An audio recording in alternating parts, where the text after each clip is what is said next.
Si je parle les langues des hommes et même celles des anges, mais que je n'ai pas l'amour, je suis un cuivre qui résonne ou une cymbale qui retentit.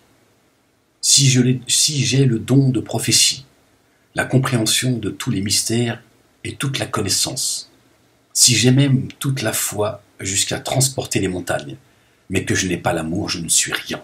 C'est énorme. C'est sûr. Et si je distribue mes biens aux pauvres, si même je livre mon corps aux flammes, mais que je n'ai pas l'amour, cela ne sert à rien. L'amour est patient.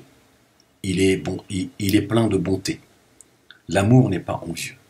L'amour ne se vante pas. Il ne s'enfle pas d'orgueil. Il ne fait rien de malhonnête. Il ne cherche pas intérêt. Il ne s'irrite pas. Il ne soupçonne pas le mal. Il ne se réjouit pas de l'injustice. Mais il se réjouit de la vérité. Il pardonne tout. Il croit tout. Il espère tout. Il supporte tout. Et là, on est ailleurs. Là, c'est l'amour. D'accord ? L'amour ne meurt jamais.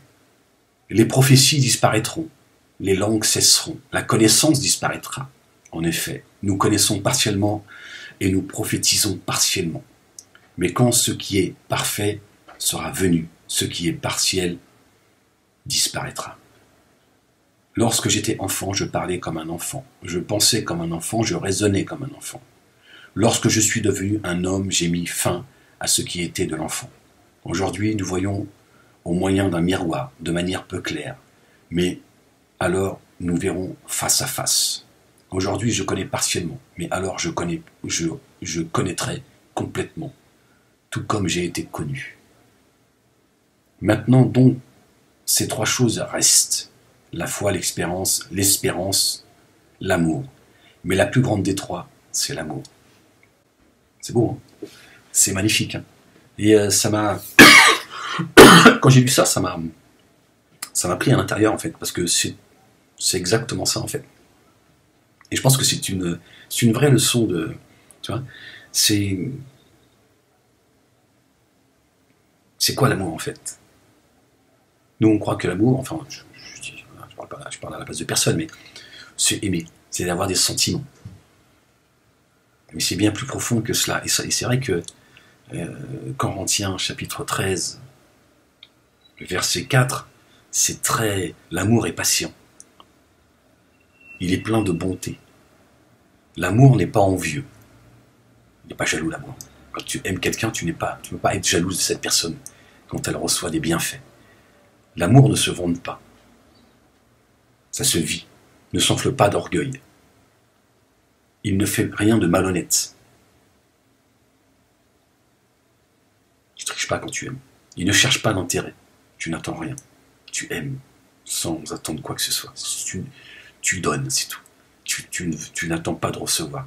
Il ne s'irrite pas.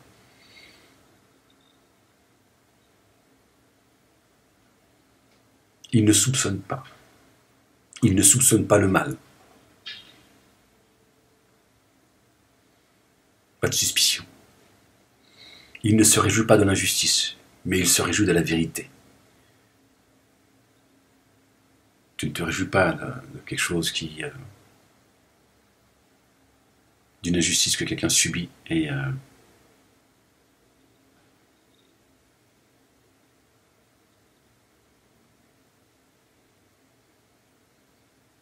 la seule chose qui te réjouit dans l'amour, c'est la vérité.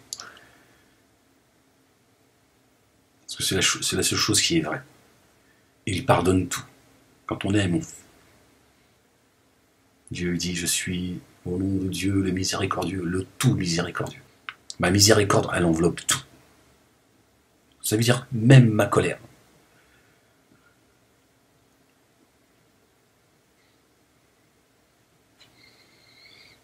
Il pardonne tout, il croit tout, il espère tout, il supporte tout. Bon, après, il faut faire attention, parce que l'amour, parfois, ça peut être aussi destructeur. Il ne faut pas se tromper, tu vois. Parce qu'il y en a qui supportent tout, mais ils auraient mieux fait de se tirer. Tiens. Mais bon, là, c'est dans un autre contexte. C'est-à-dire, quand tu me dis qu'ils supportent tout, tu vois, c'est... Des fois, on est impatient, tu vois. Des fois, surtout dans la société à laquelle on vit aujourd'hui, tu vois. Pour pas grand-chose, aujourd'hui, tu vois. T'en as 6 mois après, ils ont divorcé, tu vois. Comment tu peux divorcer 6 mois après? Ouais, c'est bon, j'en ai marre de celle-là, j'en ai marre de celui-là, j'ai pas besoin de lui, j'ai pas besoin de... Tiens. Bon, parce qu'on nous a appris à... C'est dans notre logiciel, en fait. C'est énorme. Bon, je vous relis le verset 4. L'amour est patient. Il est plein de bonté. Ah, attendez, parce que j'ai la vidéo là qui va cacher ce que je suis en train de lire. La première vidéo que j'ai faite, elle s'est encodée. On fout le bordel.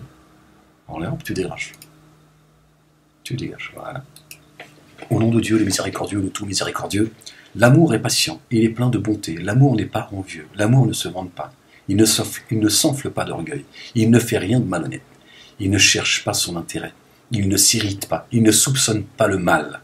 Il ne se réjouit pas de l'injustice, mais il se réjouit de la vérité. Il pardonne tout, il croit tout, il espère tout, il supporte tout. Voilà, c'est magnifique. Voilà. J'avais envie en tout cas de parler un petit peu d'amour, puisque aujourd'hui, moi en tout cas, j'en suis convaincu. L'amour va finir par tout exploser. C'est par l'amour que le changement va arriver. Et certainement pas. Le changement, c'est maintenant, mais ils vous parlent d'un autre changement. Ils ont tous chamboulé les mecs. Ils nous ont mis dans la haine, l'amour. Ils nous ont même appris l'amour dans la haine. C'est-à-dire que notre amour, c'est devenu comment aimer la haine. Voilà notre amour, ce qu'il est devenu. Voilà. L'ingrédient de l'amour d'aujourd'hui, c'est comment aimer la haine. Alors c'est vrai qu'on aime la haine. On est dans l'amour de la haine. Voilà, tu dis, ouais, mais c'est un amour. Il dit, c'est ça. Le diable, il a dit, non, mais n'enlève pas l'amour, je ne vais pas enlever l'amour de leur cœur, ça serait leur rendre service, je vais mettre de l'amour pour la haine. Voilà, comme ça, ils ont l'impression qu'ils portent l'amour, et en fait, ils portent la haine. L'amour, ce ne sera que l'outil de... Et c'est vrai qu'on porte la haine.